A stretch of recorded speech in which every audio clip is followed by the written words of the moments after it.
लाल किताब का नाम पहले तो लाल किताब क्यों है और उसका रंग भी लाल क्यों है? इंसान के बॉडी में कौन कौन से कलर का है? लाल।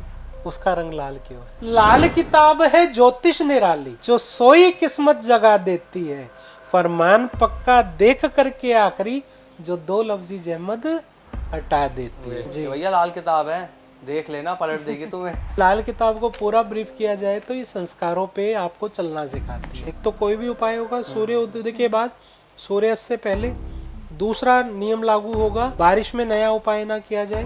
तीसरा, एक दिन में एक ही उपाय करें कि लाल किताब में परहेज ही परहेज है, कर लेगा तो तेरे काम आएंगे, नहीं तो ये ज्योतिष तुझसे उपाय के नाम पे बहुत मोटी रकम कमाएंगे। कई लोगों के अंदर भ्रम बन चुका है कि अगर हम लाल किताब के उपाय कर रहे हैं, हमने हल्की सी भी गलती करी तो हमारे जीवन में उसका गलत प्रभाव पड़ेगा। हर चीज से डरने लग जाए तो डर के तो वैसे भी नहीं जिया जाए। क्या कोई भी पढ़ सकता है? क्योंकि हम देखते हैं मार्केट में 10-10 रुपए की किताबें लोग बेचते हैं कि लाल किताब के उपाय, लाल किताब के उपाय। देखो, किताबों से अगर ज्ञान मिलता तो आज स्कूल नहीं होते। शनि 11 वाले, जितना तू कुक्कड़ खाएगा तेरा कुकड़ू को बोल जाएगा। लोगों के मन में से ये भ्रमित तो निकालना है कि लाल किताब सिर्फ आपको संस्कारों पे चलना सिखाती है। तो कैसे हैं दोस्तों, स्वागत है आप सभी का हमारे पॉडकास्ट में। मैं हूं आपके साथ आमिर खान। एक नया पॉडकास्ट आज फिर आप सभी के सामने हम लेकर आए हैं। इस सीरीज में नए नए मेहमानों से आप लोगों को मिलवाया जाता है और आज भी हमारे साथ एक अलग गेस्ट मौजूद हैं, क्योंकि ज्योतिष के ऊपर भी हमने इस पॉडकास्ट में बात कर रखी है, आयुर्वेद को लेकर भी हम बात करते हैं, धर्म को लेकर भी हम बात करते हैं, लेकिन आज का जो पॉडकास्ट है वो ज्योतिष से थोड़ा अलग है, क्योंकि आज के पॉडकास्ट में बात होने वाली है लाल किताब को लेकर। तो इसके लिए हमारे साथ लाल किताब विशेषज्ञ एस्ट्रो हेमंत जी हमारे साथ हमारे पॉडकास्ट में। हेमंत जी, स्वागत है आपका। नमस्कार। नमस्कार। नमस्कार। कैसे हैं सर आप? नमस्कार जी, मैं बहुत अच्छा हूँ जी, कृपा है बाबा की और आप लोगों के बीच में हूँ। तो मजा आने वाला है आज, एकदम अलग पॉडकास्ट करेंगे आपके साथ सर। तो शुरुआत कर लेते हैं लाल किताब से ही, जैसा भी हमने जिक्र करा है, और आज आप पहन के भी लाल ही आए हैं इस पॉडकास्ट के अंदर। जी, लाल किताब का नाम पहले तो लाल किताब क्यों है और उसका रंग भी लाल क्यों है? लाल किताब का नाम लाल किताब क्यों है? इसका बड़ा सिंपल सा आंसर है, कोई ज़्यादा मुश्किल नहीं है। अच्छा। रीज़न बीइंग कि जो इंसान है, इंसान के बॉडी में खून कौन से कलर का है? लाल। उसका रंग लाल क्यों है? बिल्कुल। इसीलिए लाल किताब जो है काल पुरुष पे चलती है, काल पुरुष की कुंडली पे काम करती है। अच्छा। काल पुरुष कौन? खुद इंसान जी। तो इंसान के अंदर 70% जो है ब्लड ही है, जी। तो उसका रंग भी लाल है, इसलिए लाल किताब का ना जो रंग है वो लाल है। इसीलिए उसका नाम काल पुरुष पे बनाई गई, इसलिए लाल किताब इसका नाम अच्छा रख दिया गया। सर, मैं आपसे ये जानना चाहूँगी, जैसे कि आपने अभी बताया कि लाल किताब जो चलती है काल पुरुष कुंडली पर चलती है। जी। काल पुरुष कुंडली क्या है? काल पुरुष कुंडली क्या है कि जैसे अगर मैं एक लाइन में समझाऊं, आपने बहुत सारी एस्ट्रोलॉजीज देखी होंगी, जैसे पराशरी, जी, है ना। पराशरी इज अ मदर, मतलब वो एक मदर है। मदर के बाद जितनी भी ब्रांचेस निकली हैं, जैसे भृगु है, जी, नाड़ी ज्योतिष है, ठीक है, तो ये सब निकलने के बाद इसी तरह से लाल किताब भी अपने आप में एक ज्योतिष पद्धति है, ठीक है। अब ज्योतिष पद्धति काल पुरुष पे बनाई गई, तो यहाँ पर हम क्या करते हैं, राशि छोड़ नक्षत्र भूला, ना ही कोई पंचांग लिया, जी। 12 घरों को हिंद मान, सारा जो है हाल बतला दिया। तो इसलिए हम लगन को ही मेष लगन की कुंडली मानते हैं। अच्छा। चाहे कोई भी उसमें आपका नंबर बैठा हो, जैसे वैदिक और बाकी ज्योतिष क्या करती है, लाइक आपकी कुंडली में पहले घर में 9 नंबर बैठा है जी, तो वो आपकी धनु लगन की कुंडली होगी।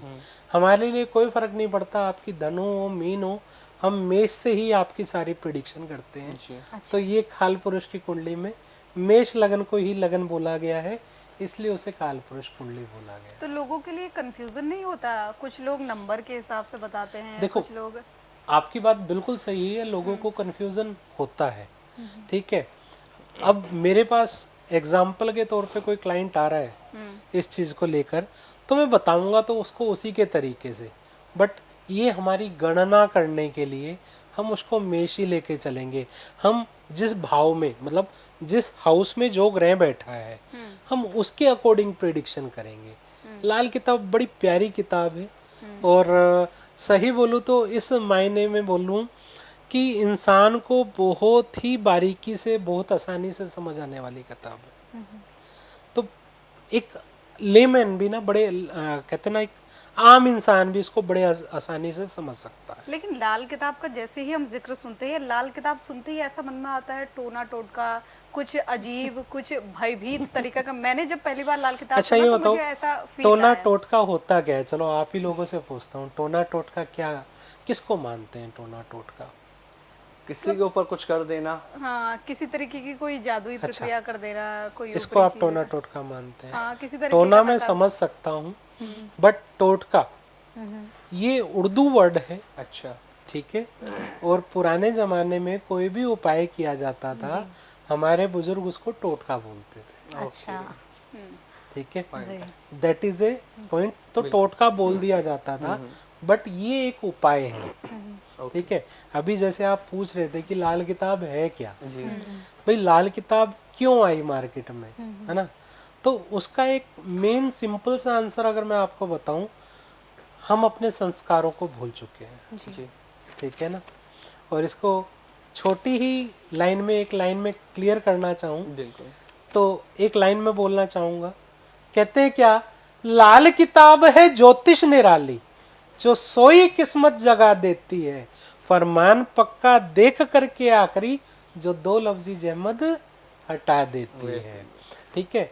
तो लाल किताब अगर छोटी लाइन में समझे तो इतना है, पर लाल किताब को पूरा ब्रीफ किया जाए तो ये संस्कारों पे आपको चलना सिखाती है। जो संस्कार हमारे बुजुर्ग हमें देके गए, आज के टाइम कितने लोग उसको फॉलो करते हैं? बहुत बिल्कुल भी नहीं लोग करते। 2-4% बिल्कुल भी नहीं करते हैं ना। जब वो फॉलो ही नहीं करते हैं तो ग्रहों का दोष कहाँ? जी जी तो ग्रह ने तो अपना काम करना ही है ना। क्यों? क्योंकि मैं एक लाइन हमेशा बोलता हूँ, अगर आपने पहले भी मुझे कहीं सुना हो जी। तो मैं कहता हूँ कि लाल किताब में परहेज ही परहेज है, कर लेगा तो तेरे काम आएंगे, नहीं तो ये ज्योतिष तुझसे उपाय के नाम पे बहुत मोटी रकम कमाएंगे। ठीक है ना। तो आप समझे कि लाल किताब के उपाय, जैसे आप टोना टोटका बोल रहे थे, तो टोना टोटका के साथ ज्यादा ना इसमें परहेज बताए गए हैं। अच्छा कि कब आपको क्या करना चाहिए, कब क्या करना चाहिए, क्या नहीं करना चाहिए, इसको आप तरीके से फॉलो कर लेना तो इंसान कभी भी दिक्कत में ना आए। ऐसा क्यों है सर? ये ऐसा- सवाल लोगों के अंदर इसलिए भी है ना क्योंकि लाल किताब अब से कुछ टाइम पहले की अगर मैं बात करूं, लोगों को डरा दिया जाता था ज्योतिषियों के माध्यम से कि भैया लाल किताब है, देख लेना, पलट देगी तुम्हें। वही तो चीज है। तो ये डर का माहौल क्यों है सर? उसी भ्रम को दूर करने के लिए हम लोग तो ये पॉडकास्ट कर रहे हैं। बिल्कुल। लोगों के मन में से ये भ्रम ही तो निकालना है कि लाल किताब सिर्फ आपको संस्कारों पे चलना सिखाती है। जी हाँ, इसके उपाय करने का तरीका थोड़ा तरीके से किया जाए। अच्छा। जैसे लाल किताब का जो मेन कोई भी उपाय हम करते हैं, सूर्य उदय के बाद किया जाए, सूर्य अस्त से पहले कर लिया जाए। अच्छा। सूर्य अस्त के बाद कोई भी उपाय हम लोग करते हैं, उसकी जिम्मेवारी हमारी खुद की होती है, अच्छा उसका गलत होने का। ठीक है। पहली चीज, जिस दिन बारिश आ रही हो उस दिन लाल किताब के उपाय नहीं किए जाते, नए उपाय। मतलब कि किसी पंडित ने या किसी ज्योतिष ने आपको लाल किताब का उपाय बताया है, तो बारिश आ रही हो तो नया उपाय ना करें। जो चल रहा है वो कर सकते हैं। अच्छा ठीक है ठीक है। जो चल रहा है वो कर सकते हैं। ये दो नियम खास है, सबके लिए लागू होते हैं। सबके लिए लागू होते हैं। एक तो कोई भी उपाय होगा सूर्य उदय के बाद, सूर्यास्त से पहले। दूसरा नियम लागू होगा कि बारिश में नया उपाय ना किया जाए। तीसरा, एक दिन में एक ही उपाय करें, अच्छा मतलब मल्टीपल इकट्ठे ना किए जाए। तो ये तीन खास नियम है, जिनको लोग फॉलो कर ले तो लाल किताब के उपाय दिक्कत नहीं देंगे। सर, लाल किताब की हम बात कर रहे हैं। लाल किताब के काफ़ी सारे संस्करण हैं। लाल किताब के फरमान, अरमान काफ़ी सारे हैं। आप किसे फॉलो करते हैं? देखो, मैं अब आपको इसको थोड़ा सा आपको एक्सप्लेन कर देता हूँ, जी। आपको भी समझ में आ जाएगा। लाल किताब जो है 1939 में लिखी गई, जी पंडित रूपचंद जी जोशी जी द्वारा लिखी गई। तो अब हर चीज को अपग्रेड जब होता है, 1939 में लाल किताब पहला एडिशन लिखा गया, दूसरे में 1940 में अरमान आया, 41 में फरमान आया, 42 में गुटका आया, जी अच्छा। ठीक है, और 1952 में ग्रंथ आया। जिस तरह हम हिंदू हैं, मतलब हिंदुस्तान है, और हिंदुस्तान में सभी धर्म को माना जाता है, चाहे वो हिंदू हो, मुस्लिम हो, सिख हो, ईसाई हो, बिल्कुल ठीक है। हिंदू मानता है गीता जी को, मुस्लिम मानता है कुरान जी को, जी और ईसाई मानता है बाइबल जी को, है ना, बिल्कुल और सिख मानता है ग्रंथ साहब जी, ठीक है। तो ये चारों लोग क्या, मतलब चारों धर्म अपने अपनी बुक से अपने क्वेश्चन के हल निकालते हैं, पर लाल किताब इन चारों ग्रंथों का एक ग्रंथ है, जिसमें कोई भी धर्म का इंसान उसको पढ़ सकता है, कोई भी धर्म का इंसान इसके उपाय कर सकता है। ये किसी के धर्म पर ठेस नहीं पहुंचाती है, अच्छा, ठीक है, ये किसी के धर्म पर ठेस नहीं नहीं पहुंचाएगी, ठीक है। और सबके उपाय उसके अकॉर्डिंग मिल जाते हैं। हाँ, बस कि सामने पढ़ने वाला अच्छा होना चाहिए। बिल्कुल जो आपका पढ़ने वाला अच्छा होगा और आपको सही से उपाय दिए हैं और आपने उसको दिल से किया है, तो लाल किताब के ऐसे उपाय हैं जो आपको 100% रिजल्ट देते ही देते हैं। अच्छा, मैं ये कहा जा 99 सकता भी है नहीं कि बोल रहा उसमें। ये अपग्रेड होके आता रहा, पहले 39 में लिखा गया, फिर 40 में फरमान, फिर अरमान, ये अपग्रेड होके नए आता नए रहा। एडिशन आते यस, रहे। बिल्कुल। तो एक और कंफ्यूजन है लोगों के मन में इसको लेकर के कि क्या इसको पढ़ने के कोई नियम है, क्या कोई भी पढ़ सकता है? क्योंकि हम देखते हैं मार्केट में 10-10 रुपए की किताबें लोग बेचते हैं कि लाल किताब के उपाय, लाल किताब के उपाय, और कई सारे लोग ऑनलाइन कोर्सेज चलाते हैं। तो इसको लेकर भी थोड़ा सा दर्शकों को बिल्कुल क्लियर करें। बिल्कुल बिल्कुल, मैं आपको इसमें थोड़ा सा क्लियर कर देता हूँ। देखो, किताबों से अगर ज्ञान मिलता तो आज स्कूल नहीं होते।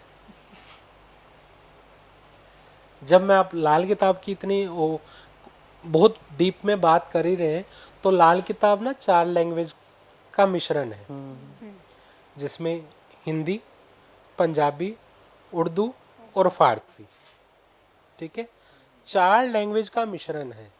और ये एक कविताओं के माध्यम से लिखी गई है। जैसे आपने 1-2 लाइनें मेरे मुंह से कविताओं की सुनी भी है। तो क्या हुआ कि जब ये लिखी गई थी ना, तो पूरी कविताओं के माध्यम में थी, तो हर किसी को इसको उर्दू से हिंदी में कन्वर्ट करने में प्रॉब्लम आ रही थी। तो कुछ बड़े गुरु लोग आए, जिनमें हमारे गुरु भी थे, जिनको मैं नाम ले सकता हूं तो मैं बिल्कुल ज़रूर लेना चाहूँगा। मेरे गुरु इस दुनिया में तो नहीं रहे, निर्मलजीत जी मन्नत, ठीक है, जिन्होंने मुझे इस काबिल बनाया कि मैं सब लोगों के बीच में बोल पाता हूँ, जिन्होंने कोशिश की उसी उर्दू को हिंदी में कन्वर्ट करने की। बहुत सारे गुरु लोग थे, उनमें वो भी थे, और उनके साथ मिलके हमने भी उसमें कुछ हिस्सा अपना डाला और उसको बढ़ाते गए। और आगे इस श्रृंखला को बढ़ाने में कि लाल किताब हर घर में पहुँचे और हर घर में सुख ही सुख हो, अब दुख ना रहे, ठीक है, इसी मिशन के साथ। और लाल किताब की जो रेमेडीज होती है ना, बहुत सस्ती होती है। वो बात अलग है कि हम भैया काम करते हैं तो फीस कुछ भी ले लें। लाल किताब का मेन पर्पस क्या है? अदले का बदला। आप लो कुछ भी, पर किसी को गुमराह मत करो। आप लोगों को संस्कार पे चलना सिखाओ, आपको क्या करना चाहिए, कब करना चाहिए, कैसा करना चाहिए। और इसके जो टोटके आप लोग जिसको बोल रहे हैं, जिसे हम उपाय बोलते हैं, तो ये कभी भी गलत साबित नहीं होते हैं। करने का तरीका सही होना चाहिए। लाल किताब को लेकर के, जैसे कि अभी ज्योति ने भी बोला, बहुत डराया जाता है। क्या लाल किताब के उपाय से हम किसी और के लिए कुछ कर सकते हैं?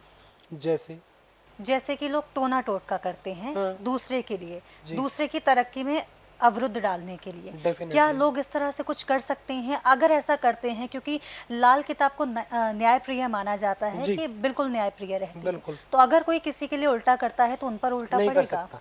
अच्छा। पहली बात तो लाल किताब में ऐसा कोई है ही नहीं तथ्य कि किसी के ऊपर उल्टा किया जाए। ओके। मैं आपको एक चीज और समझा दूं कि ji. All astrology are is the diagnose system, okay right, but Lal Kitab is a treatment system. Okay. क्यों? बाकी जितनी भी पद्धति हैं, सभी पद्धति में क्या है? मंत्र जाप, पूजा, स्टोन, ठीक है। लाल किताब में उपाय है। आज की कलयुग की भीड़ भाड़ की जिंदगी में लोगों के पास उपाय करने के लिए टाइम नहीं है, बिल्कुल नहीं। मतलब मंत्र करने का टाइम नहीं नहीं है। है। तो वो क्या चाहते हैं कि जल्दी से जल्दी मेरा चीजों का हल भी हो जाए, तो उसमें लाल किताब आपको एक सटीक उपाय देता है, सटीकता देता है। अच्छा, तो इन पे भरोसा किया जा सकता है, जैसे कि मैंने प्रश्न किया था जो 10 आज रुपए के हिसाब टाइम से- मैं तो अकेला बोलने वाला नहीं हूँ, इस टाइम पे तो पूरी दुनिया बोलती है मैम कि लाल किताब के उपाय जो है देश विदेश में लोगों को फल दे रहे हैं और लोगों के रिजल्ट आते हैं, तो मतलब उनके और लोग फीडबैक आते ऑनलाइन हैं। कोर्सेज के माध्यम से भी इन उपायों को जान जी सकते हैं। जी, कुछ गुरु लोग अभी भी पढ़ा रहे हैं लाल किताब, ऐसा नहीं है, जिनमें से मैं भी हूँ। मैं खुद भी पढ़ाता हूँ, ऑनलाइन भी पढ़ाता हूँ, बिल्कुल। ऑफलाइन भी पढ़ाता हूँ। अच्छा, जैसे उपायों की बात करी थी कि उपाय जो हम करते हैं ना लाल किताब के, तो बहुत सावधानियां हमें बरतनी पड़ती हैं। सावधानियां तो इंसान बरत लेता है, लेकिन जब बात आती है उसके प्रभाव की, एक तो आता है दुष्प्रभाव, सबसे ज़्यादा देखने को मिलता है। लोगों के अंदर भ्रम बन चुका है कि अगर हम लाल किताब के उपाय कर रहे हैं, हमने हल्की सी भी गलती करी तो हमारे जीवन में उसका गलत प्रभाव पड़ेगा। ऐसा क्यों है? अब मैं क्लियर यहाँ पर- करिए इसको यहाँ थोड़ा। पर मैं आपको बताता हूँ। गलती मैंने आपको बता दी, इन 3 चीजों की सावधानी रखी, ठीक है, और कोई गलती नहीं है। उसके बाद इंसान अपने अंदर भ्रम पाल के बैठ जाए, हर चीज पे वहम करने लग जाए, हर चीज से डरने लग जाए, तो डर के तो वैसे भी नहीं जिया जाता। वो अंदर से खुद ठीक है, उसका अब मन मैं शांत आपको नहीं यहाँ है पर ना। बता देता हूँ, बहुत ज्यादा डरे रहना कहीं ना कहीं कमजोर चंद्र की निशानी है। अच्छा, ठीक है, बहुत ज्यादा अपने दुखों को रोते रहना कहीं ना कहीं आपका केतु खराब है। आप देखना, बहुत सारे लोगों की आदत होती है कि जहां भी बैठेगा अपने दुखड़े रोने शुरू कर जी देगा। जी जी, देखा होगा आप लोगों ने, तो आप उसको देखते ही कह सकते हो भैया तेरा केतु खराब है। अच्छा, ये सिम्टम्स है। ये सिम्टम है। लाल किताब सूत्रों के ऊपर चलती है। जब सूत्र इसके सब कुछ बता रहे हैं, लाल किताब आपकी बॉडी, आपके फेस, इसके सभी, यही हमारी बॉडी और फेस पे ही सारे ग्रह हैं। आपकी बॉडी आपको ये बता देती है कि आपका कौन सा ग्रह खराब है। अच्छा, आपको पढ़ना आना चाहिए, है ना। जैसे एग्जाम्पल के तौर पे बहुत सारे लोगों के दांतों में दर्द रहता है, ठीक है, बुध खराब है। बहुत सारे लोग सुबह उठ के ब्रश कर लेते हैं, जी। उसके बाद भी उसके मुंह में स्मेल बनी रहती है, बुध खराब है। अभी हम जब कार्यक्रम शुरू करने वाले थे, पॉडकास्ट शुरू करने वाले थे, आपने मुझे कहा था कि ये इयररिंग्स मुझे नहीं पहनने हैं। जी। इसका क्या रीजन है? इसका रीजन ये है, देखो, कान जो रिप्रेजेंट करता है, जी। ये रिप्रेजेंट करता है केतु, ओके, ठीक है। और केतु जो है ना, सिर्फ और सिर्फ गुरु का चेला है, अच्छा, ठीक है। अब ये कंट्रोल होता है हमेशा अपने गुरु से। अब इसमें आप डाल दो डायमंड, ओके, जस्ट एग्जाम्पल, ठीक है, कान की बात कर रहा हूँ स्पेशली। अब डायमंड रिप्रेजेंट करता है वीनस को, ओके, लग्जरी, ठीक है, Venus, Venus and Ketu, Venus और केतु का कॉम्बिनेशन हो गया, नो डाउट। ये एक दूसरे के दुश्मन नहीं है जी, ठीक है, पर दोस्त भी खास नहीं है। पर क्या है, अब शुक्र यहाँ पर आपका उत्तेजना पैदा करेगा। अच्छा, इसमें मैं सबको कहना चाहूंगा, जिसके पीछे तू भागता होगा वो तुझसे आगे भागती होगी। अच्छा, समझ जो रहे? वेयर करते होंगे इसे। जी। और पहली चीज, दूसरी चीज, ऐसे इंसान को अपोजिट सेक्स की क्रेविंग बहुत ज्यादा होने लग जाती है। अच्छा, और ऐसे इंसान को अगर अपोजिट सेक्स नहीं मिलता है तो उसकी आंखें खराब या पागल भी हो जाता है। और केतु जो है हमारी कमर, हमारी टांगों, हमारे शरीर का प्राइवेट पार्ट, इन सब का कारक है, राइट। तो इनमें खराबियां, खासकर मेरी माताओं बहनों को मैं कहना चाहूंगा कि इस तरह का जब वेयर करते हैं, देखो कभी कभी शादी पार्टी में वेयर करना नो प्रॉब्लम, बट रेगुलर इस चीज की हैबिट ना डालें तो ज्यादा अच्छा है। और आप देख भी लेने, इस चीज से सभी लोग रिलेट करेंगे, जिन्होंने ऐसा डाला होगा ना, डेफिनेटली कहीं ना कहीं उनकी टांगों कमर में तो दर्द होगा ही होगा। अच्छा, और केतु जो है हमारी औलाद का कारक भी है, अच्छा, समझ रहे, औलाद, बच्चे की परेशानी, जी जी, केतु कर्जा भी है, ठीक है, तो कहीं ना कहीं कर्जे की प्रॉब्लम, ये सब चीजें नहीं है तो औलाद को कहीं ना कहीं प्रॉब्लम। और फिर भी केतु खराब है तो आपके घर में रखे हुए प्याज भी ना केतु है, आप देखना जिसकी भी कुंडली में केतु ज्यादा खराब होता है उसके घर में रखे हुए प्याज में से स्मेल आने लग जाती है। अच्छा कभी भी चेक करके देखना इस चीज को। अच्छा, ये छोटी छोटी तो प्रैक्टिस उसमें तो है। प्याज सबके की लिए same वैरायटी है। कुछ मायने नहीं रखती है? क्या वो स्मेल आने में प्याज की वैरायटी कोई मायने नहीं रखती? कोई मायने मतलब आप देखो ना बहुत जल्दी घर में पड़े प्याज खराब होना। अच्छा, मैं उस बात की कर रहा हूँ। आप लेके आए बहुत अच्छी वैरायटी लेके आए हो, मैं ये नहीं कह रहा कि आप हल्की लाए हो, आप बहुत अच्छी लाए हो। आपका केतु खराब है, आपके घर पे कहीं ना कहीं आपके घर में से प्याज में से स्मेल आनी शुरू हो जाएगी। ठीक है, बुध खराब हो रहा है, दांतों में दर्द होना शुरू हो जाएगा। ठीक है, आपके मंगल खराब हो रहा है, होठों में प्रॉब्लम आना, होठों पे फटना। ठीक है, आपके होठ किसी की बात करते हुए टेढ़े जाना, होठ लटकना, ये मंगल खराब की निशानी है। अच्छा थोड़ी में कोई प्रॉब्लम आना, राहु खराब होना, अच्छा स्किन में कोई प्रॉब्लम आना, पूरी बॉडी की स्किन पे या गाल पे शुक्र खराब होने लग जाता है। अच्छा वो सारे लोग देखे होंगे जिनके गाल पिचक जाते हैं या जो है कील मुहासे जल्दी आ जाते हैं। ठीक है, तो ये शुक्र खराब की निशानी है। राइट, आपके पेट में प्रॉब्लम होना, लीवर में प्रॉब्लम होना, कहीं ना कहीं मंगल खराब हो रहा है। ठीक है ना, पैर की एड़ियां फटना, आपका 6th हाउस कहीं ना कहीं खराब हो रहा है।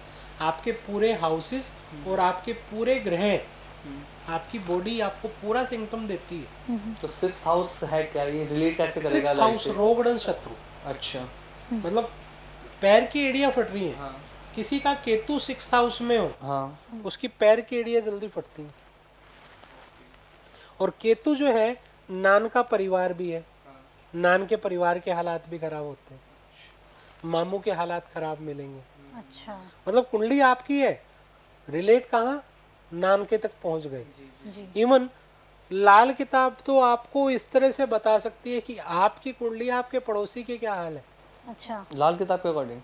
यस, एग्जाम्पल दे देता हूँ, बहुत सारे लोग रिलेट करेंगे और डेफिनेटली इस पे कमेंट भी लोग करेंगे। किसी का राहु लगन में हो, उसके घर के सामने वाला घर बर्बाद होगा, या तो उसके घर के सामने घर होगा नहीं, प्लॉट होगा, या कोई उजाड़ सा प्लाट पड़ा होगा, या कोई पार्क होगा। अच्छा ठीक है, केतु किसी के 3rd हाउस में हो, घर के आजू बाजू वाला घर बर्बाद होगा। ठीक है, और केतु और शनि किसी के 3rd हाउस में हो तो घर से तीसरा घर खराब होगा, अच्छा घर से तीसरे घर के हालात खराब होंगे। और इसी तरह से कंजक्शन आता है कि 7th हाउस में और 12th हाउस में एक दूसरे के दुश्मन ग्रह बैठे हो अच्छा तो घर के पीछे वाला घर बर्बाद होगा। अच्छा तो ये क्या हमारी कुंडली का असर किसी और पे पड़ रहा है? यस, हर जगह से रिलेट तो है, उसका तो कोई दोष ही नहीं है। दोष नहीं है, हाँ, पर पड़ेगा ये इफेक्ट। अच्छा, मतलब ये सिम्टम है, मैंने कहा ना लाल किताब सूत्रों पे चलती है। जी तो आपका वो चीज खराब हो रहा है ना, तो आपके घर के पीछे वाला घर खराब हो रहा है 7-12 की कंडीशन में। केतु राहुल लगन में है ना, तो आप देखना या तो उसके घर के सामने कोई घर होगा ही नहीं, अच्छा उजाड़ ही मिलेगा। भाई किस्मत ज्यादा ही अच्छी है, किसी का घर खराब नहीं होना, तो उसके घर के सामने घर नहीं होगा। अच्छा ठीक है, केतु 3rd हाउस में है, तो हो सकता है दोनों साइड घर ही ना हो। सर लाल किताब में कॉन्सेप्ट आता है मसनूई करके, जी ये क्या है? 2 ग्रहों का कंजक्शन की ही इसमें बात होती है? जी जी जी, बिल्कुल बिल्कुल। मशनूई ग्रह क्या होता है, 2 ग्रहों का मिलकर एक बनावटी ग्रह। मशनूई का मतलब है बनावटी ग्रह, अच्छा और इसका वायावर्सी रिजल्ट भी आता है। अच्छा, जैसे ठीक है। थोड़ा इसको क्लियर कीजिए। जैसे एग्जाम्पल, आपकी कुंडली में मंगल बैठा 3rd हाउस में, और सूर्य और बुध बैठा है 11th हाउस में। अच्छा ठीक है, तो सूर्य और बुध मिलकर एक तरह से मंगल का रूप ले लेता है। अच्छा ठीक है, तो मंगल का असर 11th हाउस में भी आ रहा है, और सूर्य और बुध का रिजल्ट असर 3rd हाउस में भी आ रहा है। अच्छा तो ये वायावर्सी एक दूसरे के घर में काम भी कर रहे हैं, इसे मशनूई ग्रह बोला जाता है। तो जिस तरह से मैं बोलता हूँ शुक्र और शनि लैला मजनू, जी और ये दोनों मिलकर केतु उच्च भी बनते हैं। ठीक है, चंद्र शनि केतु नीच बनते हैं, जिसे परेशानी ही क्रिएट करते हैं क्या हमेशा ये? नहीं, ऐसा नहीं है, परेशानी क्रिएट करते हैं, कई जगह फायदा भी देते हैं। अच्छा ये तो एक भ्रम बना हुआ है कि मशनूई ग्रह कोई आपको परेशानी क्रिएट करेंगे, ऐसा नहीं है। अच्छा ओके वो डिपेंड करता है किस तरह के योग बनवाने हैं, क्योंकि लाल किताब का ही कंसेप्ट है ग्रहों को मनचाही जगह पर पहुंचाएं। अब ये तो है नहीं कि ग्रह उठाएंगे, लो जी उठाया और इधर रख गया पहुंच गया, ऐसे नहीं होता। किसी भी ग्रह को एक जगह से दूसरी जगह पहुंचाने के लिए लगभग 43 दिन लगते हैं, और ये कुंडली को प्रिडिक्ट कराकर योग बनवाकर तब पहुंचाया जाता है। उसका रीजन क्या है कि आपने ग्रह तो पहुंचा दिया, पता लगा कि वहां पहुंचाने से और चीजें खराब हो रही है, 4 चीजें। तो ये सारी चीजें हमें देख के प्रॉपर इसके योग बनाकर पूरी कुंडली को प्रिडिक्ट करते हुए तब इसको करेंगे ना तो ज्यादा अच्छा रहेगा। अभी आपने जैसे केतु ग्रह की बात करी थी, तो आपने कहा था अंशिका को कि जो काले कलर के आपने टॉप्स पहने ये नहीं पहने। अब मेरा इसी से रिलेट करते हुए एक क्वेश्चन और है आपसे। मेरे हाथ में भी काला धागा आप देख ही रहे होंगे जी, हमने बहुत सारी वीडियोस ऐसी देखी हैं जिसमें ये कहा जाता है मेरी कि देखी होगी। इसलिए मेरा सवाल सीधा डायरेक्ट ही है। चलिए डायरेक्ट यही कर लेते हैं। आप ही की वीडियो एक्चुअल में मैंने देखी है। काला धागा क्यों नहीं पहनना चाहिए? क्योंकि लड़के भी पहनते हैं, लड़कियां भी पहनती हैं, कुछ होते हैं कि नजर ना लगे बट कुछ शौक के लिए पहनते हैं। मैं आपको यहाँ पर एक सिंपल सी थ्योरी में एक ही चीज बताना चाहूंगा। जी, अभी मैं आपसे बात कर रहा था ग्रहों को मनचाही जगह पर पहुंचाएं, जी तो ये कहीं ना कहीं कॉन्सेप्ट काम आ रहा है। ग्रह को थर्ड हाउस, मतलब ये जो कलाई है ना हमारी कुंडली का थर्ड हाउस, अच्छा, ठीक है। जब थर्ड हाउस में शनि पहुंचता है तो शनि किसी भी एस्ट्रोलॉजी का थ्योरी में हो तो थर्ड हाउस में शनि ना हमारे काम को, बल को कम करता है, बाधित करता है। ठीक है। क्योंकि वो पराक्रम का हाउस है।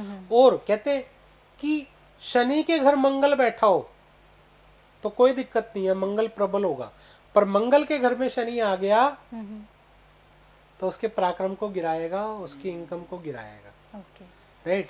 क्योंकि मंगल दुश्मनी रखता है शनि से, शनि दुश्मनी नहीं रखता मंगल से। जी तो अब ये थर्ड हाउस काला रंग किसका है? शनि का। तो थर्ड हाउस में शनि पहुंच गया। जी, जब थर्ड हाउस में शनि पहुंच जाएगा तो वो आपके पराक्रम को डाउन कर रहा है, ना कि बढ़ा रहा है। ओके, इससे नजर लग नहीं रही। और कभी भी देखना किसी की कुंडली में शनि थर्ड हाउस में हो तो ऐसे जातक की चाची या ताई जादू टोनों में विश्वास रखती अच्छा, चाची और है। चाची या ताई, अच्छा, जी, कभी भी देखना, लगा के देख लेना। सबके लिए होता है? हाँ जी, सबके लिए। किसी का शनि थर्ड हाउस में हो, अब जिसने पहन रखा है उसने तो जबरदस्ती पहुंचा ही लिया ना। समझ तारना पड़ेगा ही तो। मैं आपको बता रहा हूँ, उसने तो पहुंचा ही लिया ना। अच्छा, आप देख रहे हैं कि मैं एस्ट्रोलॉजर हूँ, कोई स्टोन देख रहे हैं मेरे हाथ में? एक देख रहे हो। ये अंगूठी है बड़ी वाली। कोई आप मेरे गले में, चेहरे पर कोई ऐसा कि स्टोन जैसा कुछ हो? नहीं, गोल्ड ही ऑलमोस्ट मैं देख रहा हूँ। गोल्ड एंड सिल्वर, है ना। पुराने जमाने में भी राजा महाराजा ज्यादातर क्या करते थे? गोल्ड सिल्वर ही। बिल्कुल जी। गोल्ड और सिल्वर में इतनी जान है कि वो बहुत सारी चीजों को ठीक करता है, क्योंकि गोल्ड रिप्रेजेंट करता है जुपिटर को, हाँ। और चांदी रिप्रेजेंट करती है चंद्रमा को, चंद्रमा को। ठीक है। तो गोल्ड और सिल्वर से काफी चीजें अच्छी हो जाती हैं। स्टोन ये भी एक पहना हुआ है, ये भी, इसका भी लॉजिक कभी एक पॉडकास्ट में बताऊंगा मैं आपको, इसी में ही बात करते हाँ, हैं। इसी में बता दीजिए। ठीक है। तो इसके अलावा मैं कोई स्टोन नहीं पहनता हूँ, ना मैं स्टोन रिकमेंड करता हूँ, ओके, ठीक है। ना ही मैं कोई बड़ी पूजा पाठ रिकमेंड करता हूँ। उसके पीछे भी मेरी खुद की भावना है, मतलब खुद का एक ऐसा दिमाग है कि एक चीज बताओ, बीमार आप हो, दवाई मैं खाऊं ठीक हो जाऊंगा? बिल्कुल नहीं। पॉसिबल ही नहीं है। ठीक है। अब कई बार कि हमसे इतने लाख का ये जो है आप जाप कराएं तब जाके जो है आपका ये ठीक होगा। बिल्कुल होता है। महामृत्युंजय जाप कह देते हैं जी, कई जी, बार। इंसान खुद करे हम्म, तो उसका फल ज्यादा होगा। उस केस में जब व्यक्ति बेड पर है, उसकी हिम्मत नहीं है, तब उसका कोई ब्लड रिलेटिव कर रहा है तो बहुत बढ़िया है, अच्छा, ओके, ठीक है। तब मजबूरी है, अदरवाइज खुद करे इंसान तब रिजल्ट अच्छे आते हैं। आजकल- और कौन सा मंत्र किस टाइम पर कैसे करना चाहिए इसके भी नियम है। अच्छा, जैसे कोई भी मंत्र करते हैं। अब एक बात बताओ, आज आपको आप मेरे पास आए, मैंने कहा जाओ जी ये मंत्र कर लो, आप तो खा के आए हो चिकन, या पी के आए हो दारू और उसके बाद मंत्र कर रहे हो, क्या होगा? नहीं काम करे। विपरीत फल भी दे सकता है विपरीत फल देंगे। तो हर चीज का लॉजिक और नियम है। तो कब कौन से मंत्र को करना है, कैसे करना है, उसके नियम क्या है, ये भी जान लेने बहुत जरूरी है। लाल किताब के बारे में बहुत से लोग ये कहते हैं कि लाल किताब लोगों को ईश्वर से विमुख करने का काम करती है। अच्छा, जी यहाँ पर बड़ा अच्छा सा जवाब है मैम मेरा, कि एक बात बताइए, लाल किताब में जब मैं आपको अभी तक बताता आ रहा हूँ कि लाल किताब संस्कार पे चलने वाली किताब है। लाल किताब कहती है आपने कोई उपाय नहीं करना है, मत करो। जी आप बिना उपाय के भी अच्छे हो सकते हो। करना क्या है, अपनी सारी रिश्तेदारी से अच्छी करना है। ठीक है, जैसे बुध को अच्छा करना है, अपनी बहन से बना के रखो, मासी बुआ साली से बना के रखो। अच्छा ठीक है, भाई मंगल भाई दोस्त खून के रिश्तेदार। ठीक है, केतु मामा अच्छा दोता भांजा, जी ये केतु है। राइट, जीजा साला केतु है। समझ रहे? गुरु दादा परदादा पिता, जी इनसे रिश्तेदारी बना लो। तो इसको इसमें कहाँ पर उसने लाल किताब में आपको ऐसा कहा कि आप ईश्वर से विमुख हो जाए? इसीलिए मैंने आपसे ये सवाल पूछा, क्योंकि कोई विशेषज्ञ ही सही जानकारी हमें दे सकता तो मैं वही बता रहा हूँ ना। तो वहां तो वो कह ही नहीं रहा। हाँ, एक जगह पर लाल किताब कहती है कि घर में मंदिर मत बनाओ, और एक जगह पर लाल किताब कहती है आपको मंदिर नहीं जाना चाहिए। है। ऐसा वो कब? दो जगह पे जी। है। आपको मैं बता दूं, जब आपकी कुंडली में 6th हाउस, 8th हाउस और 12th हाउस में एक दूसरे के दुश्मन ग्रह हो, अच्छा ठीक है, तो ऐसा इंसान जब जितना मंदिर जाएगा उतना बर्बाद हो। अच्छा कब? जब 6th, 8th और 12th हाउस में एक दूसरे के दुश्मन ग्रह हो और दूसरा घर खाली होना चाहिए। इसमें ये कंडीशन भी है, आपका 2nd हाउस फ्री होना चाहिए, 6th हाउस 12th में एक दूसरे के दुश्मन ग्रह होने चाहिए। यहाँ पर लाल किताब कहती है जितना मंदिर जाओगे बर्बाद। ठीक है, और दूसरी कंडीशन में कई जगह पे बोला गया है कि घर में मंदिर मत बनाओ। वो कहाँ बोला गया है? जुपिटर आपका 4th हाउस में हो, 7th हाउस में हो, और जुपिटर आपका 10th हाउस में हो। ठीक है, अब ये भी क्यों बोला गया, इसके पीछे भी लॉजिक बता देता हूँ। ये लोग ना फिर 4th हाउस वाले, 10th हाउस वाले और 7th हाउस वाले, ये जब भक्ति में घुसते हैं ना, तो ये अपना ग्रस्त तक भी छोड़ देते हैं। ये फिर पूरे सात्विक में हो जाते हैं। अच्छा तो वहां पर मतलब कहते हैं ना, वो किसी चीज के पीछे लगते हैं तो पूरी श्रद्धा से लग जाते हैं। जी। तो भगवान ने ये तो नहीं कहा ना कि ग्रस्त छोड़ के तू सन्यासी बन जा। जी बिल्कुल। तो वो सन्यासी ना बन जाए, यहाँ पर इसके लिए मना किया जाता है। अच्छा तो मतलब सीधे तरीके से ये कहा जा सकता है लाल किताब आपके सभी प्रॉब्लम्स का सलूशन है, एक तरीके से ये भी कहा जा सकता है। डेफिनेटली। तो क्या हर तरीके के प्रॉब्लम का सलूशन है, चाहे इकोनॉमिकली कहें, चाहे आपका फिजिकली Definitely. कहें, चाहे आपका मेंटली कहें? अगर हाँ, तो फिर क्योंकि पैसे को लेकर के लोग बहुत परेशान रहते हैं, तो कोई ऐसी रेमेडी जिससे आप अच्छा खासा पैसा देखो, कमा सकें? मैं आप लोगों को अभी इतनी देर से बहुत कुछ समझा रहा हूँ। तो क्या होता है, जो जनरल उपाय होते हैं ना, वो होते हैं, बट यहाँ पर अपने ग्रहों को प्रिडिक्ट करा के कि आपके लिए कौन सा ग्रह बनता है, किस ग्रह का क्या उपाय बनता है, उस तरीके से करें तो ज्यादा बेटर है। वैसे मैं अगर बताऊं कि आपके पास पैसों की कमी ना आए, एक सिंपल सा उपाय, एक योग मैं ही बना के दे रहा हूँ, किसी की कुंडली में हो या किसी की कुंडली में ना हो, इस उपाय को करेगा तो मैं इतनी श्योरिटी दे सकता हूँ कि इंसान पीछे मुड़ कर नहीं जाएगा। इससे पहले अपने व्यूअर्स को कह देते हैं पेन कॉपी लेकर के बैठ जाइए, उपाय बड़ा अच्छा आने वाला है। डेफिनेटली बहुत अच्छा उपाय है।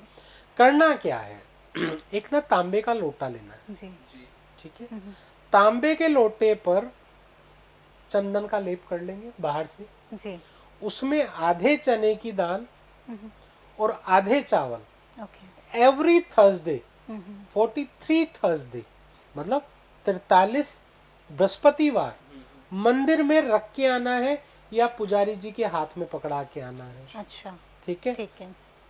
जैसे जैसे वो रखता जाएगा उसके जिंदगी में बदलाव हर हफ्ते बाद दिखना शुरू हो जाएगा, अच्छा और उसकी जिंदगी में जबरदस्त बदलाव है। पैसा ही पैसा। पैसा ही पैसा, मतलब योग बनाया है। जी जी। ठीक है, तो कई जगह मैं बोलता हूँ नॉनवेज खाना मना है। हम्म ठीक है, 2 लोग ग्रहों के लिए तो खासकर बोलता हूँ, एक सूर्य ग्रह 11वें हाउस के लिए और एक शनि 11th हाउस के लिए। जी सूर्य 11th हाउस के लिए या शनि 11th हाउस के लिए मैं स्पेशल मना करता हूँ कि नॉनवेज नहीं खाना चाहिए। अच्छा। क्योंकि शनि 11 के लिए क्या कहा गया है, शनि 11 वाले जितना तू कुकड़ खाएगा तेरा कुकड़ू को बोल जाएगा। अच्छा। ठीक है, तो शनि 11 वालों के लिए हिदायत है कि वो नॉनवेज ना खाए, और सूर्य 11 वाले को तो भैया बेऔलाद भी रख देता है। अच्छा जी। और ये मैंने कई पॉडकास्ट में बोला है, और पॉडकास्ट में बोलने के बाद लोगों ने जो रिजल्ट बताए ना जी, जो इसके आंसर दिए हैं वो यस यस आए हैं जी। औलाद नहीं है, इतने साल शादी को हो गए, या औलाद पेट में ही मर गई, है ना। बहुत सारे मतलब ऐसे केसेस आए हैं, तो उनका हल मैंने दिया है। भी जैसे आपने ये पैसों का एक उपाय बताई, रेमेडीज बताई, लाल किताब का एक उपाय मैंने भी पढ़ा था कुछ टाइम पहले। कहते कि अगर आपके पैसों की किल्लत हो रही है तो चांदी का छोटा सा चौकोर टुकड़ा अपने पास रख लो, पैसे की किल्लत नहीं होगी। तो क्या सच में ये लाल किताब का उपाय कारगर है? हाँ, इसका भी उसका क्यों रखवाया जाता है, ये राहु की मदद के लिए है। अब राहु किससे शांत होता है, अब आप थोड़ा सा समझाने की कोशिश करूंगा आम लैंग्वेज में। राहु जो है वो है हाथी, और मंगल जो है वो है महावत। ठीक है, अब हाथी अगर महावत पे बैठ जाए तो क्या होगा, उसका तो कचुम्बर निकल जाएगा। कचम्बर निकल जाएगा। और उसी तरह से मंगल अगर राहु पे बैठ जाए तो क्या होगा, तो भी भारी है, कंट्रोल कर लेगा। अच्छा, मंगल कंट्रोल करेगा। महावत जब हाथी के ऊपर बैठ जाएगा तो उसको कंट्रोल कर लेगा। ठीक है, इसी तरह से जो चकोर होता है वो है मंगल। अच्छा। ठीक है। ठीक है, कोई भी स्क्वायर शेप है वो मंगल है, कोई भी गोल चीज है वो बुध है। अच्छा। ठीक है, और चकोर पीस मतलब चंद्रमा, चंद्रमा से ठंडक, अच्छा, तो वो अपने पास रखने से राहु कंट्रोल होता है, तो वो आपके हर चीज में आपको बैलेंस बना देता है, एनर्जी मिली। हाँ, तो ये सबके लिए है ऑलमोस्ट ये उपाय। लगभग सबके लिए है। वैसे शनि और राहु 8th हाउस वाले के लिए ज्यादा अच्छा है। अच्छा।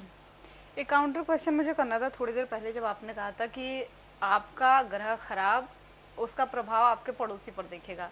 तो मान लीजिए मैं किसी के पड़ोसी हूँ और किसी का ग्रह खराब चल रहा है कोई भी, तो अगर मैं किसी एस्ट्रोलॉजर के पास जाऊँ, चाहे किसी लाल किताब वाले के पास जाऊँ, तो वो मुझे बता सकता है कि तुम पे जो प्रभाव पड़ा है वो तुम्हारे पड़ोसी की वजह से है? बिल्कुल बता सकता है। जो पढ़ने वाला होगा वो आपकी कुंडली से बता देगा, फलाने घर से ये दिक्कत तुम्हें ये आ रही है, फलाने रिश्तेदार की वजह से ये दिक्कत आ रही है। यही तो सूत्र है लाल किताब में। ओके, बिल्कुल, मैं वही बता रहा हूँ। आप किसी भी एस्ट्रोलॉजर के पास जाएं, एक अच्छे एस्ट्रोलॉजर की पहचान क्या है, आपको जाकर बताना ना पड़े कि आप खुद आए आपकी किस लिए। परेशानियां बताएं। बिल्कुल, वो आपको बताना ना पड़े कि मैं इसलिए आई हूँ। आप सिर्फ अपनी डिटेल दें, अपना टाइम दें, चुप करके बैठ जाएं। अब उसको आपको पढ़ने दो। 5 मिनट के अंदर कोई भी एस्ट्रोलॉजर है बहुत अच्छे से पढ़ के आपको बता सकता है कि आपकी ये प्रॉब्लम है, ये प्रॉब्लम आपकी चल रही है, ऐसा आपका नेचर है, आपके घर में ऐसा चल रहा है, आप इस प्रॉब्लम की वजह से मेरे पास आई हैं, इसका हल मेरे पास ये है।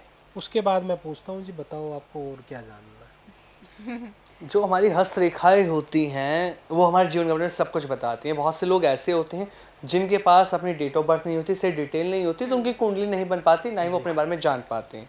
तो ज्योतिष कहते हैं कि आपकी हस्तरेखा से आपके बारे में बता दिया जाता है। तो क्या लाल किताब भी ऐसा कुछ बता सकती है अगर डिटेल ना हो हमारे पास? तो बिल्कुल बता सकते वो कैसे?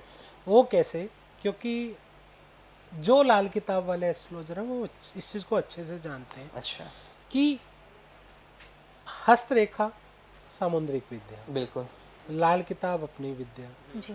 दोनों अलग अलग हैं। बट जो लाल किताब के एस्ट्रोलॉजर्स हैं उनको मालूम है कि हस्तरेखा लाल किताब जो है एक ही चीज़ है। हस्तरेखा से ही, क्योंकि हमारे हाथ में ही ग्रहों के निशान हैं। अच्छा, जिसके पास अपना डेट ऑफ बर्थ टाइम नहीं है, तो हाथों की उन निशान से हम इंसान की कुंडली बना देते हैं। वो कुंडली जब बन जाती है तो आप एग्जाम्पल के तौर पे जिसकी डेट ऑफ बर्थ टाइम हो और आपके हाथ में वो निशान मैच करके दोनों कुंडलियां सेम बन जाएं तो डेफिनेटली जब टाइम वाले की सेम बन सकती है तो बिना टाइम वाले की तो सेम बिल्कुल बिल्कुल। बन ही सकते बन ही जाएंगी। तो इस पे थोड़ी मेहनत जरूर लगती है क्योंकि इस पे एक दिन का खेल नहीं होता, पर बन जाती है ऐसा नहीं है। मैं इसके लिए कम से कम 1 वीक मान के चलता हूँ और 1 वीक के अंदर उनकी कुंडली मैं उनको बनाकर दे देता हूँ। क्योंकि लगातार रेमेडीज पे हम बात कर रहे हैं तो हम चाहते हैं कि अपने दर्शक जो देख रहे हैं, जो इतना टाइम हमें दे रहे हैं, 2-4 और रेमेडीज उनको बता दी जाए। एक और बहुत कॉमन प्रॉब्लम है जो लगभग सभी के बच्चों में देखने को मिलती है। लोग कहते हैं अक्सर कि हमारे बच्चे चिड़चिड़ापन कर रहे जी। हैं, तनाव में रहते हैं, हम में घुल मिल कर नहीं रहते हैं। तो क्या ऐसे कारण हो सकते हैं? क्या कोई लाल किताब से के हिसाब से उन बच्चों को रेमेडीज दी बिल्कुल रेमेडी भी दी जा सकती है और इसका सबसे अच्छी रेमेडी मैं आपको पहले दे दूं। बच्चा छोटा हो बड़ा हो, बच्चे को 43 दिन लगातार मंदिर ले जाकर पुजारी जी के पांव छुआना शुरू कर दो। अच्छा, बच्चे के अंदर से जिद खत्म होनी शुरू हो जाएगी। उपाय तो ये है और कहीं ना कहीं इसका रीजन बुध और चंद्रमा है क्योंकि चंद्र मन का कारक है और बच्चे का मन क्या होता है? चंचल। चंचल। और बुध बुद्धि। अब आप देखना बहुत सारे बच्चे बहुत शरारती होते हैं, छोटे छोटे बच्चे जो है बहुत शरारत कर रहे होते हैं, है ना, और कई बड़े शांत होते हैं। हाँ। तो जो शरारती होते हैं उनका कहीं ना कहीं बुध एक्टिवेट होता है।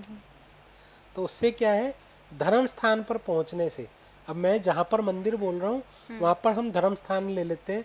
धर्म स्थान चाहे वो मंदिर हो, मस्जिद हो, गुरुद्वारा हो ठीक है। या चर्च हो, तो चारों धर्मों के लिए उपाय हो गया। वो अपने बच्चे को ले जा करके वहाँ पर माथा या वहाँ पर अपने चरण जरूर डलवा के आए तो बच्चे के अंदर से जिद खत्म होनी शुरू हो। अच्छा, एक उपाय नौकरी में प्रमोशन के लिए भी बता दीजिए। लगता है आप अपनी नौकरी प्रमोट करना चाह रहे हैं। ऐसा ही कुछ समझ लीजिए। लाल किताब का बहुत यूनिक उपाय फिर आएगा। मैं आपको जैसे वो लोटे वाला उपाय बताया बहुत अच्छा है, पर इसके लिए अपने माथे पर, जबान पर और नाभि पर केसर का तिलक लगाना शुरू करें। अच्छा, बहुत इफेक्टिव रेमेडी है और बहुत जल्दी काम करती है। तो ये किस हिसाब से, सुबह लगाएं, शाम लगाएं, कितनी सुबह बार सुबह कोई भी उपाय करना है, सूर्य उदय के बाद, सूर्यास्त से पहले। ठीक है। बारिश आ रही हो तो नया उपाय नहीं होगा, ये लाल किताब की नियम है। ठीक है जी। चलिए। तो ये जो हाँ हाँ ये जो केसर का तिलक आपने बताया, पानी में केसर को करके लगाना है या? पानी में या दूध में, किसी में भी घोल लो, ऐसी कोई दिक्कत। सर, जब वो रेमेडीज की बात चल रही है तो एक बहुत अलग रेमेडीज की बात करते हैं। बहुत सारे कमेंट्स में देखता हूँ आपके रील्स के ऊपर, लोगों के बहुत सारे उपाय आप जानना चाहते हो तो उनका एक सवाल ये रहता है ना कि यार मेरी गर्लफ्रेंड चली गई, यार मेरा बॉयफ्रेंड चला गया। ना लड़के लड़कियों को बहुत ज्यादा रहता है, यार मेरी बंदी मेरे से नाराज हो गई, मेरे से ब्रेकअप कर लिया, मैं उसे कैसे मनाऊं? अगर तो मैं क्या इसको उपाय करें? सही बोलूं तो इसमें 2 लोगों की कुंडलियां मैटर करती हैं, अच्छा, ठीक है। क्योंकि गर्लफ्रेंड बॉयफ्रेंड 2 कुंडलियां। हाँ, जी। किस वजह से गई, वो देखना इम्पोर्टेंट। उसकी वजह से गई, किसी थर्ड पर्सन की वजह से गई।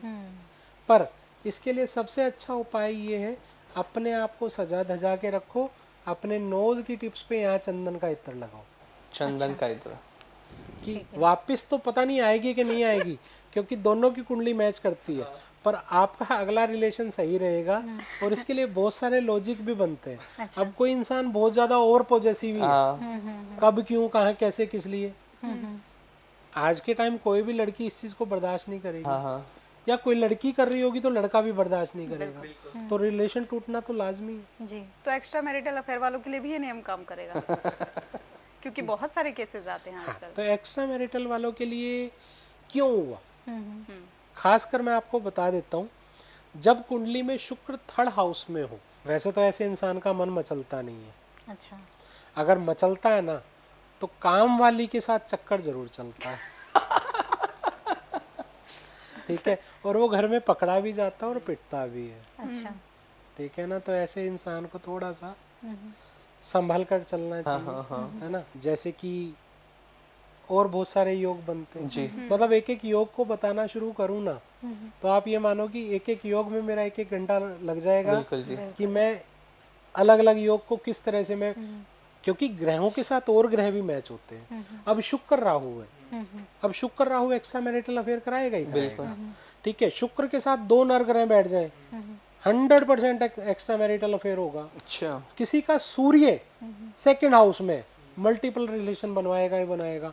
और सूर्य सेकंड हाउस वाला जब भी बर्बाद होएगा जब जड़ जोरू जमीन के चक्कर में होएगा। अच्छा, आप समझ रहे हैं ना, तो वो जड़ जोरू जमीन के चक्कर में बर्बाद होते हैं। कभी आपके साथ ऐसा हुआ है कि आपके पास कोई आया हो अपने बारे में कुछ पूछने को लेकर के, कि मान लीजिए कोई विवाद है घर को लेकर, कोर्ट कचहरी का विवाद है, और आपने खोल कर रख दिया हो कोई और विवाद सामने उनके, कोई और बिल्कुल, केस? बहुत सारे केस। अच्छा, कोई एग्जांपल हमें समझाइए ना, कोई बताइए ना, कोई कुछ ऐसा केस हुआ था? देखो मैं आपको बताता हूँ, अभी कुछ ही दिन पहले जी। एक लेडीज आई मेरे पास, हाँ। ऑन कॉल थी, सामने थी नहीं, तो बोलती है कि ये कुंडली देखो सर। मैंने देख दी, बता दिया, और वो मुझे बोलती कि मैं ना उसकी बहन बोल रही हूँ, अच्छा। ये मेरे भाई की कुंडली है, और ऐसे ऐसे ये कुंडली में दिक्कत आ रही है। अच्छा। मैंने कुंडली देखी। अब आदत क्या है कि जब भी कुंडली देखी जाती है ना, तो साथ में गोचर देखा जाता है, जिससे देखा जाता है कि इंसान आया है तो किस लिए आया है। अच्छा, ठीक है। ठीक है, अब गोचर में मुझे कुछ और दिख रहा है, प्रश्न उसके मुंह से कुछ और निकल रहा है, और जो दिख रहा है, मैंने उसको स्पेशल एक ही चीज बोली, मैं कहा बहन तो आप हो नहीं। अच्छा। ठीक है, बहन तो आप हो नहीं, जी। आप या तो माशूका हो या बीवी हो। अच्छा। लिटरली वो लेडीज रोने लग गई। उस लेडीज ने बोला मैं उसकी वाइफ ही हूँ, और मैं जिस भी एस्ट्रोलॉजर के पास पूछने जा रही थी ना, वो मुझे उसकी अच्छाई बोलता था और मुझे गलत बताता था। आपने खुल के बता दिया, जबकि मैंने बोला मैं उसकी बहन हूँ, आपने खुल के बता दिया कि ये इंसान, भाई तुम्हारा भाई ही गलत है, इस गलती की वजह से ये चीज ऐसी हो रही है। तब उस लेडीज को यकीन हुआ और वो मेरी परमानेंट क्लाइंट बनी। तो ऐसे बहुत सारे एग्जाम्पल हैं। अभी इन्हीं पॉडकास्ट के दिनों में ही मैं बता रहा हूँ, एक लेडी आई, लेडी को प्रॉब्लम वही, बच्चा कंसीव नहीं कर पा रही। उससे एक ही उपाय कराया, क्योंकि कुछ उपाय ऐसे होते हैं जो मैं पॉडकास्ट पे दे नहीं सकता, जी जी। क्योंकि हर चीज़ के लिए बड़े अलग अलग उपाय बनते हैं। एक ही उपाय कराया और मिठाई का डब्बा मेरे पास आ गया। तो मतलब रिजल्ट भी आते हैं। जी जी जी जी। ऐसा नहीं है कि रिजल्ट नहीं आते। कहते हैं कि किसी भी चीज़ को, अब मैं आपको बार बार अभी कह रहा हूँ ना कि डॉक्टर के पास गए, डॉक्टर ने कहा कि ये दवाई खा लेना आप ठीक हो जाओगे, पर डॉक्टर ने आपको परहेज भी बताए। अगर आपने वो परहेज नहीं किए, दवाई किसी काम की नहीं। तो परहेज और दवाई दोनों चीज़ों को करके चलते हैं ना, तो कोई भी ऐसी चीज़ नहीं है जो बदली ना जा सके। एक चीज़ मैं अपनी तरफ से आपको बताना बिल्कुल चाहूँगा। लाल किताब में ना एक बड़ा अच्छा कंसेप्ट है जिसे बोलते हैं हम किस्मत का ग्रह। ठीक है, अब किस्मत का ग्रह काम क्या आता है? हमारे भाग्य जगाने वाला ग्रह हमारे किस्मत का ग्रह होता है।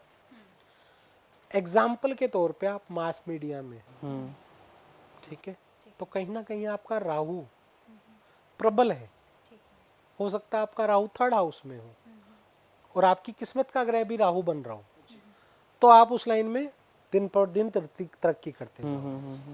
ठीक है, हमेशा अपने किस्मत के ग्रह को जब हम संजो के रख ले, उसके अनुकूल काम करना शुरू कर दें, तो वो ग्रह हमारे को दिन ब दिन बड़ा करता जाता है। और हमें अपनी किस्मत का ग्रह निकालना आ जाए, तो जो लोग मेरी किस्मत का ग्रह मतलब अपना देखना चाहते हैं, तो वो मेरे YouTube चैनल पे जाके, इसके ऊपर मैंने पूरी वीडियो बना रखी है, 1-1.25 घंटे की है, वो अपने किस्मत का ग्रह खुद ढूंढ सकता है। और उस ग्रह के अकॉर्डिंग काम करना शुरू कर दे, तो इंसान ज़िंदगी में तरक्की करना शुरू कर देगा। तो गरीब से गरीब, रिक्शा वाला भी अमीर से अमीर हो सकता है, पर उसको ढूंढना आना चाहिए। नहीं तो कुंडली प्रेडिक्ट कराएगी। सर, इस पॉडकास्ट का एक आखिरी सवाल, और शायद ये बहुत बड़ा सवाल भी हो सकता है, क्योंकि कुछ ऐसे भी मैंने लाल किताब के विशेषज्ञ देखे हैं जो ये दावा करते हैं कि लाल किताब से हम ये भी बता सकते हैं कि किसी की मृत्यु को टाला जा सकता है। क्या ये सच है? लाल किताब ये बताती है? देखो, कहते हैं ना, एक एस्ट्रोलॉजर 99 मौत बचा सकता है, 100वीं तो उस परमात्मा के हाथ में है। तो जब किसी का आई हुई है ना भाई, एक बार जिंदगी में ना 3 बार मृत्यु योग आते हैं। अच्छा। ठीक है, 3 बार आते ही आते हैं। 2 बार बचा सकते हो, तीसरी बार तो 2 चीजें उसने अपने हाथ में रखी है, एक जन्म एक मृत्यु। जी बिल्कुल। तो जब बिल्कुल आखिरी वाला टाइम है ना, तो कोई नहीं टाल सकता लाल किताब से भी किसी भी चीज से। आप लाल किताब छोड़ो, कोई तो भी जो लोग दावा करते हैं फिर वो क्या है सर? नहीं होता, लोगों को नहीं कहीं ना होता। कहीं एक तरह से गुमराह कर रहे हैं। जन्म और मृत्यु भी इंसान के हाथ में आ गया तो भगवान कहाँ? ट्रू। वो कहते हैं ना कि लाल किताब आपकी जिंदगी का पूरा रहस्य बताती है। हम सब रहस्य बता सकती है। जो चीज आपकी ठीक हो सकती है 99% तक ठीक हो सकती है, 1% तो परमात्मा ने अपने हाथ पे रखा है, कैसे बदल देगा? तो आप व्यूवर्स के लिए लाल किताब के लिए क्या बताना चाहेंगे? एक आखिरी और सवाल, खत्म करते हैं इस पॉडकास्ट को। मैं यही कहना चाहूँगा कि लाल किताब गलत नहीं है। लाल किताब के उपाय अपने जीवन में अपनाएं, और उपाय से ज़्यादा उसके परहेज अपने जीवन में अपनाएं, तो हर इंसान की ज़िंदगी में सुख ही सुख होगा, दुख की कहीं गुंजाइश नहीं रहेगी। बिल्कुल, दुख जीवन में नहीं आने के। और सच में आज इस पॉडकास्ट में ना बहुत सारे रहस्यों से पर्दा उठा है, क्योंकि लाल किताब का जो टॉपिक था एकदम यूनिक टॉपिक हम लोगों के लिए ज़रूर है sir. Thank you so much इतनी नॉलेजेबल हमें जानकारी देने के लिए। Thanks lot sir, thank you so much. बहुत अच्छा लगा आप हमारे साथ आए। जय श्री श्याम सभी को। तो एक ये शानदार पॉडकास्ट रहा एस्ट्रो हेमंत सर के साथ। इन्होंने लाल किताब को लेकर जो रहस्य आज उजागर किए इस पॉडकास्ट में, वो शायद अभी तक आप लोगों ने नहीं सुने होंगे। ये सबसे अलग पॉडकास्ट रहेगा दोस्तों। अगर आपको ये पॉडकास्ट पसंद आया तो आप हमें कमेंट करके ज़रूर बताएं सबसे अच्छा आप लोगों को क्या लगा, वो भी हमें बताएं। और अगर आप अपॉइंटमेंट लेना चाहते हैं, मिलना चाहते हैं, तो डिटेल्स भी डिस्क्रिप्शन में दे रखी है सर की। आप उन डिटेल्स पर कॉन्टैक्ट कर सर से अपॉइंटमेंट ले सकते हैं। तो आज के पॉडकास्ट में इतना ही। नमस्कार।